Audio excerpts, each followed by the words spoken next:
반갑습니다. 카이스트형 김선재입니다. 지난번에 이어 반값 등록금 이야기를 계속해 보겠습니다. 사실 반값 등록금 2편 대본 쓰기가 상당히 어려웠는데요. 단언컨대 대학 등록금은 사회 전체의 문제입니다. 한번 보시죠.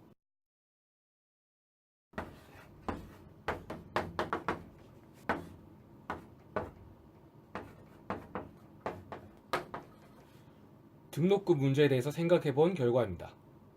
등록금 문제는 단순히 대학생들의 징징거림이 아닙니다.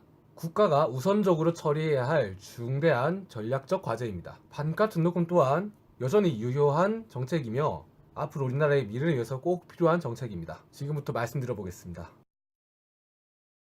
한 명의 대학생이 있다고 가정하겠습니다. 4, 5년 동안 열심히 공부를 해서 졸업을 했고 힘들었지만 다행히 취업도 했어요. 여기서 문제. 과연 이 학생이 받은 대학 교육은 누구에게 도움이 됐을까요? 물론 학생 본인에게 도움이 됐을 겁니다. 학위를 땄고 덕분에 취업도 했으니 말이죠.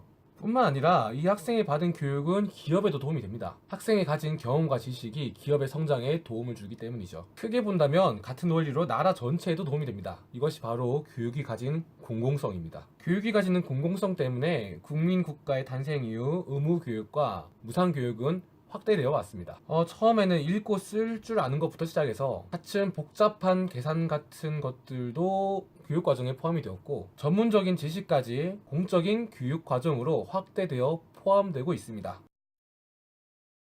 모 대선 후보의 경우 반값 등록금 정책을 복지정책으로 인식하고 있습니다. 복지정책의 우선순위를 정하다 보니 젊은 대학생들은 부순위로 미뤄질 수밖에 없다는 것이 그의 주장이었는데요. 하지만 저는 반값 등록금을 복지정책이라고 생각하진 않습니다. 우리 헌법 31조는 이렇게 말하고 있습니다. 모든 국민은 능력에 따라 균등하게 교육을 받을 권리를 가진다. 여기서 능력이란 정유라 씨의 말처럼 재력을 뜻하는 것이 아닙니다. 바로 학력과 학력을 뜻합니다. 고로 교육에 관한 주장은 단순히 등록금이 비싸다고 징징거리는 것이 아니라 우리의 기본권을 지키기 위한 헌법적 가치를 주장하는 것입니다. 게다가 등록금은 전 세대를 아우르는 문제입니다. 일단 우리 세대에서는 등록금을 마련하기 위해서 아르바이트를 하다가 목숨까지 잃는 사례 또는 신용불량자가 되는 사례도 왕왕 있죠. 우리 부모님들 세대에서는 등록금 문제가 실질적인 경제적 부담이 됩니다. 우리 할머니, 할아버지 세대에서는 왜 문제가 될까요? 결국 사회로 진출할 젊은 층들이 앞으로 노령화되는 한국 사회를 지탱해야 하는데 젊은이들의 경제적 부담은 노령층에도 그만큼의 직격탄이 될 수 있습니다. 결국 등록금 문제는 헌법의 가치를 실현하는 문제고 전 계층에 영향을 주는 포괄적 문제입니다. 다가올 미래사회에서 고등교육은 더욱 중요해집니다. 지식이 새로운 가치를 창출할 것이기 때문입니다. 따라서 고등교육의 수혜율이 높을수록 미래사회를 앞서가는 데는 유리할 것입니다. 그래서 현재 유수의 대학들은 지식을 널리 공유하고 있습니다.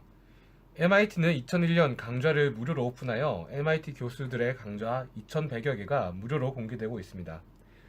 MIT, 하버드, 버클리 등이 모여서 무료 강연을 제공하는 edX에서는 수료증도 발급하고요. 이런 온라인 공개 수업은 무크, edX, 코세라, 유데미, 유다시티 등 활발히 진행되고 있습니다. 우리나라에서도 K무크가 운영되어서 서울대, 고려대, 연세대, 경희대, 카이스트, 포스텍 등의 강의를 들을 수가 있습니다. 하지만 이것만으로는 부족합니다. 온라인 강의뿐만 아니라 실제 대학에서 이루어지는 강의에도 접근성이 높아져야 합니다. 원하는 누구나 고등교육을 받을 수 있게 되어야 합니다. 그래서 궁극에는 대학도 무상교육이 되는 것이 좋다고 생각합니다. 반값 등록금은 그 첫걸음을 떼는 정책이 될 수 있습니다. 지식을 더 많이 공유하고 전문 지식을 배우는 길이 더 열릴수록 우리나라는 미래를 선도하는 데 더 앞서갈 수 있습니다. 하고자 하는 자는 방법을 찾고 하기 싫어하는 자는 핑계를 찾는다는 말이 있습니다. 반값 등록금을 실행하는데도 당연히 방법과 재원이 필요하고 그 방법과 재원을 어떻게 찾을 것이냐가 문제가 되죠. 대학교육연구소의 발표에 따르면 전체 대학생의 등록금을 절반으로 낮춰주는 데 필요한 재원은 2017년 기준 5조 3,438억 원, 2020년 기준 4조 8,203억 원, 2023년 기준 4조 1,181억 원입니다. 2017년 기준 5조 3,238억 원은 올해 정부가 대학생 국가 장학금을 위해 투입한 예산인 3조 6,545억 원보다 약 1조 7천억 원 많은 금액입니다. 지금 당장 반값 등록금을 시행할 수 있는 금액인 1조 7천억 원은 약 어느 정도의 금액일까요? 우리나라 5천만 국민들이 한 사람당 2만 6천 원을 부담하는 꼴입니다. 저는 국민의 한 사람으로서 2만 6천 원을 부담해서 모든 대학생들이 반값 등록금을 내게 하는 것이 나쁘지 않다고 생각합니다. 아니면은 사드 한 개 포대 배치에 약 1에서 2조 가량이 들고 4대강 사업비가 20조 이상 들었는데 말입니다. 이런 예산을 좀 돌려도 된다고 생각합니다. 아니 4대강하고 사드는 언제 우리한테 예산 문제를 물어보고 한 것도 아니잖아요. 결국 하고자 하는 의지가 있느냐 없느냐가 중요합니다. 반값 등록금을 실현하는 방법은 매우 간단합니다. 서울시립대의 경우 학생들의 등록금 고지서의 액수를 절반으로 통제했습니다. 그리고 그만큼의 부족분을 서울시에서 직접 지원하는 것으로 반값 등록금을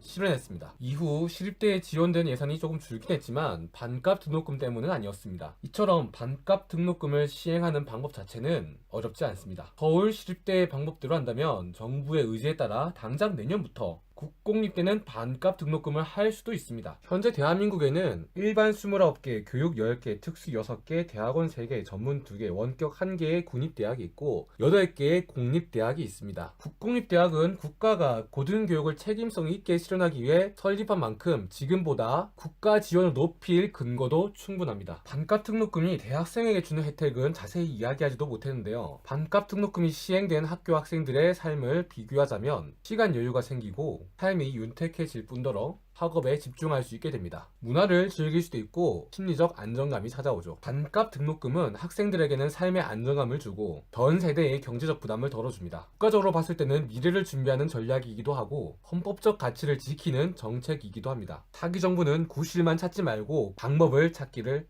바랍니다. 반값 등록금이 19대 대선이 주는 큰 선물이 되면 좋겠습니다. 마치 선물 받은 제 셔츠처럼 말이죠. 여기까지 반값 등록금에 대해서 알아보았습니다. 감사합니다.